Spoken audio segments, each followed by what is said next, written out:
I want to begin this morning with a reading from Anne Lamott's wonderful book entitled Traveling Mercies, Some Thoughts on Faith. Quote, grief, as I read somewhere once, is a lazy Susan. One day it is heavy and underwater, and the next day it spins and stops at loud and rageful, and the next day at wounded keening, and the next numbness and silence. I am no longer convinced that you're supposed to get over the death of certain people. But little by little, pale and swollen around the eyes, I began to feel a sense of reception, that I was beginning to receive the fact of death, the finality. I let it enter me. I was terribly erratic, feeling so holy and serene some moments that I was sure I was going to end up dating the Dalai Lama. Then grief and craziness would hit again, and I would be in broken mind, back in the howl. The depth of the feeling continued to surprise and threaten me, but each time it hit and I bore it like a nicotine craving, I would discover that it hadn't washed me away. After a while, it was like an inside shower, washing off the rust and calcification of my pipes. It was like giving a dry garden a good watering. Don't get me wrong, grief sucks. It really does. Unfortunately, though, avoiding it robs us of life, of the now, of a sense of the living spirit.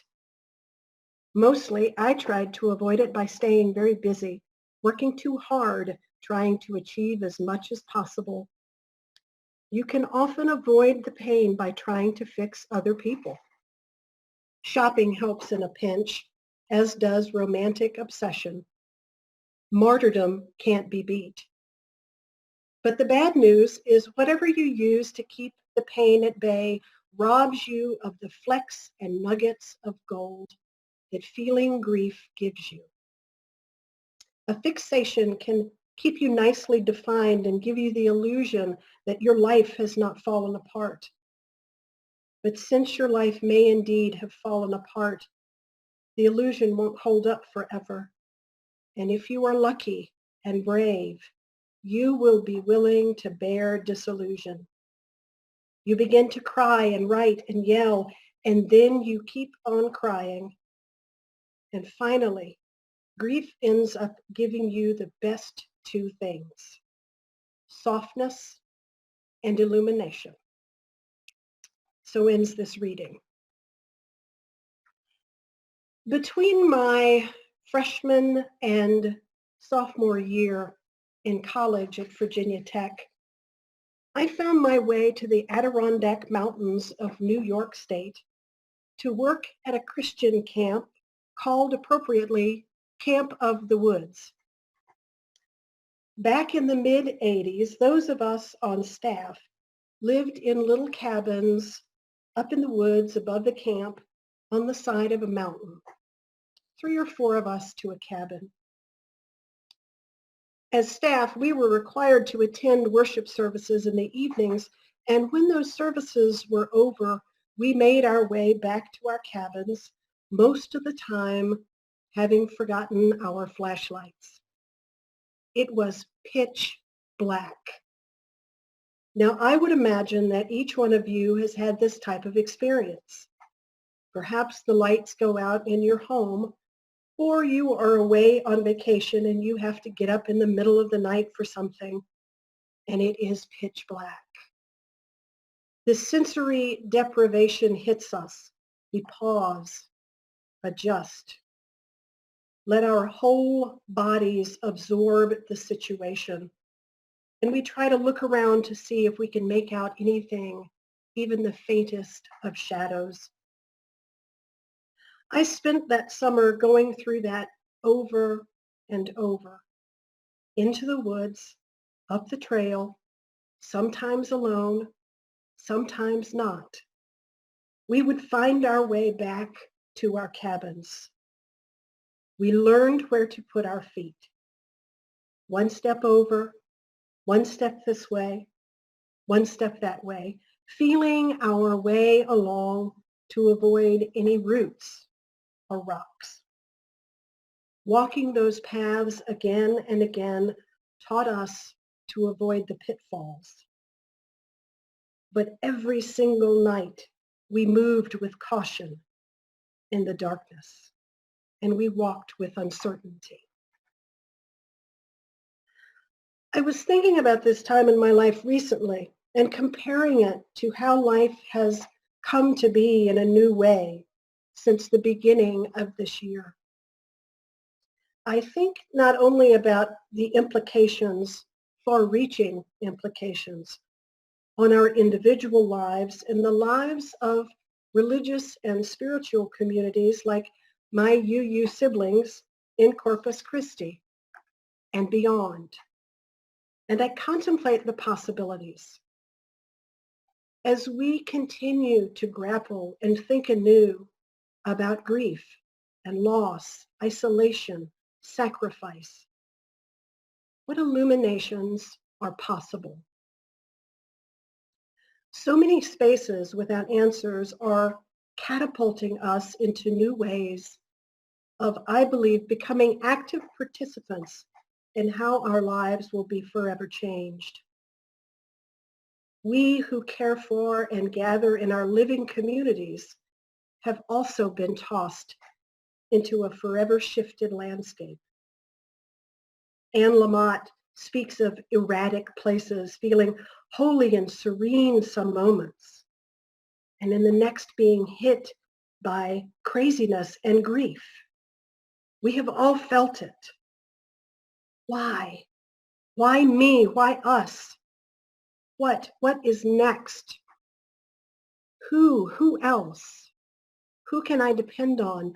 When will this stop? Where do I place my next step?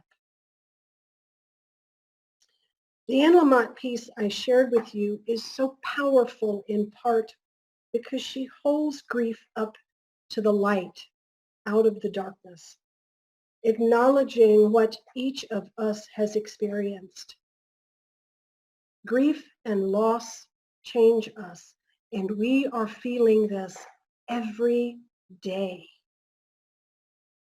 And we can either allow the change, ending up, as she says, with the two best things, softness and illumination, or we can try to run from the hurt by any means possible. The moments we find ourselves most broken are the moments that hold in them the most potential for understanding what our lives truly mean. Meaning that is built on the knowledge that we can indeed find our way out of the darkness, brave and frightened, all at the same time. I want to share with you this painting right behind me. It is a favorite in our home. The piece is by missionary Mary Proctor. Mary Proctor was born in 1960 here in Florida. Her mother could not care for her, having given birth to her at age 11. So Mary was raised by her grandmother. In 1994, her grandmother, aunt, and uncle were all three killed in a house fire. Shortly after this tragedy, Mary had a vision that told her simply to paint. She did. With no formal training, she began to create and paint beautiful works of art. In her next vision, she was told, quote, "You are on a mission to get a great message out into the houses and the hearts," end quote. Mary Proctor is now considered one of the most accomplished American folk artists of our time. From a place of darkness and grief to a moment in time with a great message. So this morning, I want to invite you to consider how these last few months are creating an invitation for builders of our Unitarian Universalist communities to engage in finding that great message. It may not feel that now is the right time to engage in that work. After all of us are tired. And many of us continue to feel as though we are tiptoeing around in a dark path, hoping to find a little bit of normal. Peter Levine is an expert on post-traumatic stress injury and trauma response. He writes, quote, "We all ruminate on the undigested cud of unresolved problems, whether or not this helps us to solve the problems. Unnecessary suffering through repetitive negative thinking is well known to practitioners of meditation, Buddhism, Taoism, and other spiritual practices. These practices and traditions point to a common solution: defeating the tyranny of obsessive thinking before it spews its toxic emissions into the body." It is for this reason that I suggest now is the perfect time to explore the compelling reasons that our communities exist and shape them for tomorrow. Taking time to focus on possibility is a powerful antidote. We need not wait for a magic fix or vaccine to begin to grasp how our response to life at this moment holds promise. It holds for each one of us the gift of artistry, of creation, of hope. We are learning the deep need we humans have for connection.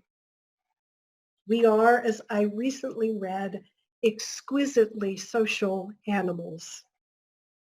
And connection is not the same as gathering. I recently stood in line at a fabric store here in Tampa, waiting to buy mask-making materials.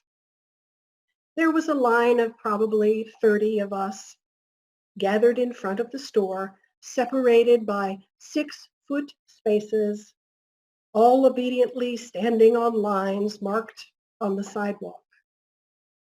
We were all masked, all silent. We were gathered there, but there was no connection.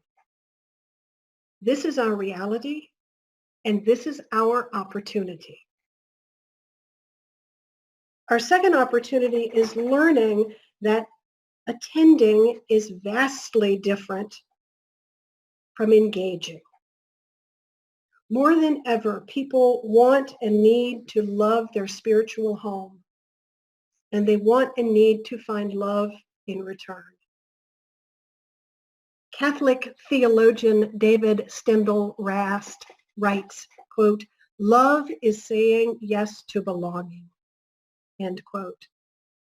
When we say yes to belonging, we are saying yes to becoming engaged. We will explore and become more committed to how we may become part of a living, breathing organization that finds strength in the universal possibilities before us. We are learning how virtual engagement is as powerful and possible as being face-to-face with one another. How might that strengthen and enable our communities to expand our message, our mission? Now, I am certain that we have all heard ministers say, "The church is not the building." Never has this been more true. Ministers and staff are catapulted into a virtual world. Haven't we all been catapulted? My hope is that as in-person connections begin again, we will not abandon what we have found, what we are experiencing in this space together in this hour. Perhaps, just perhaps, this is nature's way of instilling in us the knowledge that physical footprint matters far less than connection and heart prints. So many of us hunger to discover who we might become together. And now is the time for you to engage in those conversations of possibility. What might this unprecedented time in our lives teach us about what it is we hold sacred? Our ability to truly connect, our ability to engage more deeply with one another and engage with a world that continues to yearn for a message of universal love and hope, and our commitment to ensure we do not forget the lessons we are learning right now, every day. By being open to our own grief and loss during this time, we are gifted with a new and deeper understanding of another's grief and loss. What a gift. By openly engaging with our vulnerabilities, we can accept the vulnerabilities of others. What a gift. In acknowledging the darkness, our appreciation of the light can grow and deepen. May we be illuminated in our paths. May we seek new ways and look forward together to new dawns and new days. Blessed be. Amen. Thank you so much, Reverend Patricia. Wow, you just nailed what we're all feeling and thinking about. And we have a board meeting on Wednesday night when we will be tackling some of these very things. Well, you know, I'm going to throw this out here, Reverend Christina, that if you want some poking from across the pond, if you want to engage in some conversations together, please know that I am happy to engage with your board, with your leadership. There's so many possibilities right now. That's true. You're only a Zoom away. I am only a Zoom away. Well, and I typically wear pants to Zoom meetings. Good to know. Yeah. Well, now we've come upon the time for the offering. As I always say, I would really like to thank everyone who has made it possible for our church building to, for our church to continue virtually. We may not be meeting in our building, but somehow the bills still find their way to this place. Social distancing means nothing to the bills. So thanks to everyone who has set up regular monthly donations to keep your pledges current, which really helps with our cash flow. So now is the opportunity to take some time to write a check to the church to get ready to mail tomorrow, or to go online and make a donation or set up a recurring donation using the instructions on the screen here, or using the link that will be posted in the chat. Your ongoing support is so helpful and so vital to keep our congregation alive and together, so that when we can come back and meet in person, there will be a place where we can meet in person. So thank you very much again. And now the offering will be given and gratefully received.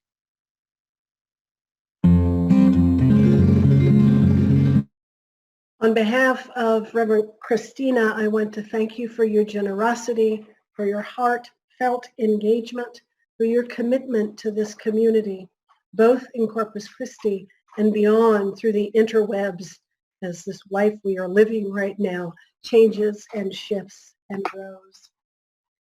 As we prepare to close our worship, I want to close and extinguish our chalice with this reading by Richard S. Gilbert entitled we meet on holy ground.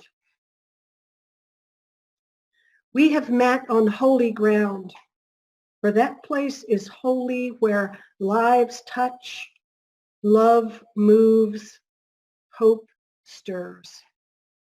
How much we need this moment before the eternal, the time to be in reverence before the ultimate, the pause that renews, the interlude that refreshes, the space that gives us room to be. We have met on holy ground, brought into being as life encounters life, as personal histories merge into the communal story, as we take on the pride and pain of our companions, as separate selves become community.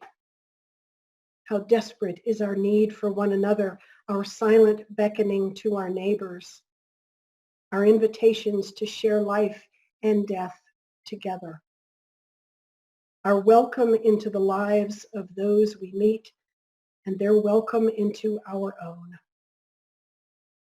May our souls capture this treasured time. May our spirits celebrate our meeting in this time and in this space.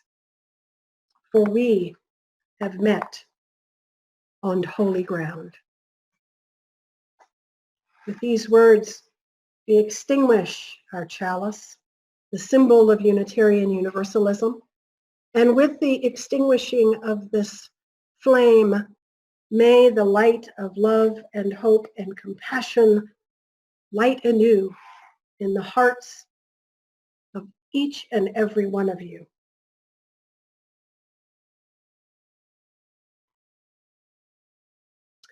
I happen to still believe that the beloved community is possible. And by our tenacity, our stick-to-itedness, perhaps our stubbornness, we will make those communities happen. So it has been wonderful being with you this morning.